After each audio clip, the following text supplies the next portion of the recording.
Look, I'm just going to keep it completely real with you right out of the gate. Damn y'all, Durk might be cooked. Seriously, look at what's happening.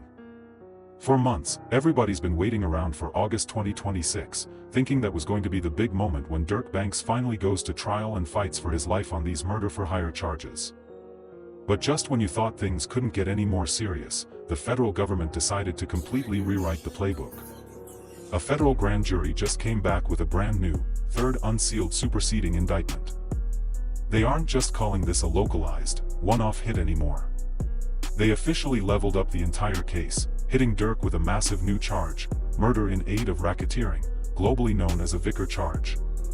Now, if you don't know what vicar means in a federal courtroom, let me break it down for you in plain language. This isn't just about paying for a rental car or an airline ticket anymore.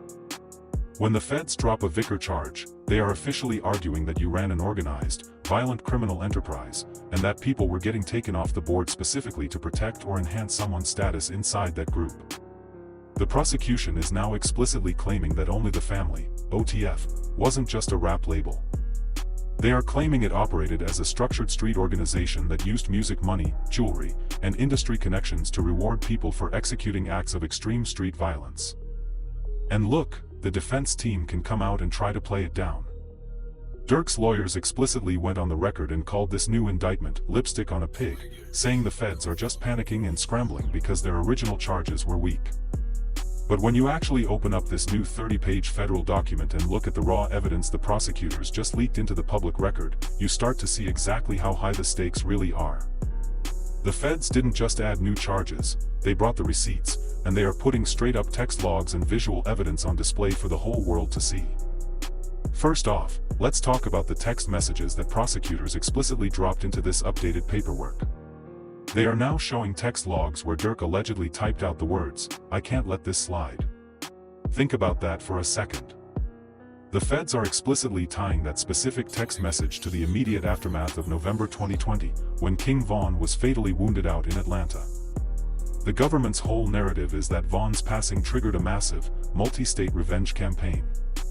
And they are using Durk's own digital footprint to argue he was personally directing the energy and putting up bounties to locate and eliminate rivals across state lines. But it gets even crazier than a few text messages. The feds went into the vaults and pulled screenshots from an unreleased music video for a song called Redman. According to the indictment, this unreleased video allegedly features a scene where Durk acts out shooting and killing a person who was styled to look exactly like an imitation version of his main rival. You really can't make this stuff up. The prosecution is literally using his own unreleased creative content as Exhibit A to show the jury that the art wasn't just entertainment, they are arguing it was a literal blueprint reflecting real-world intentions.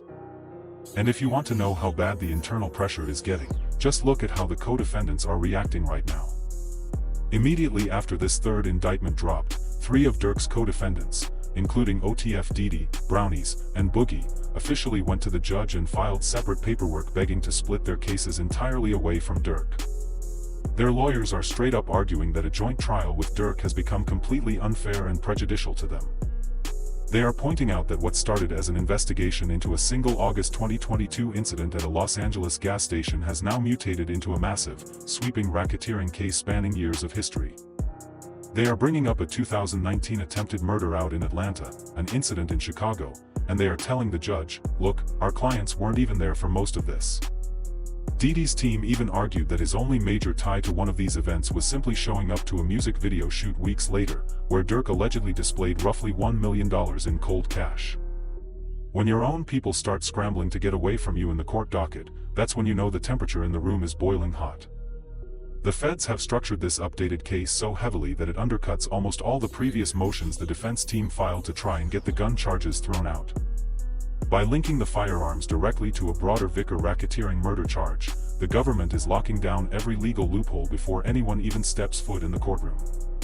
They are signaling that they aren't looking to delay anything. They filed this paperwork and explicitly stated they are completely ready to push forward to trial on August 20, 2026.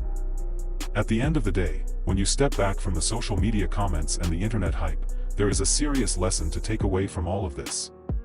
The feds do not play the internet game the way the fans do. They don't care about platinum plaques, streaming numbers, or street loyalty. They play the long game. They will sit back, monitor the music videos, track the social media posts, intercept the texts, and let the culture build a mountain of content until they have exactly what they need to wrap a multi-state RICO or a Vicar case around an entire circle of people. The fast-paced lifestyle and the pursuit of street retaliation might look cinematic online, but the second it crosses into a federal indictment, the reality becomes devastatingly real. It leaves people facing life sentences in absolute isolation, while everyone else scrambles for self-preservation. Drop a comment down below and let me know your thoughts on this latest update. Do you think the defense team can find a way to break through these text logs, or do you think the feds have built a completely airtight trap? Hit that subscribe button, turn on notifications, and stay locked in for the next deep dive into the real, raw history of the streets right here on Trap Newz.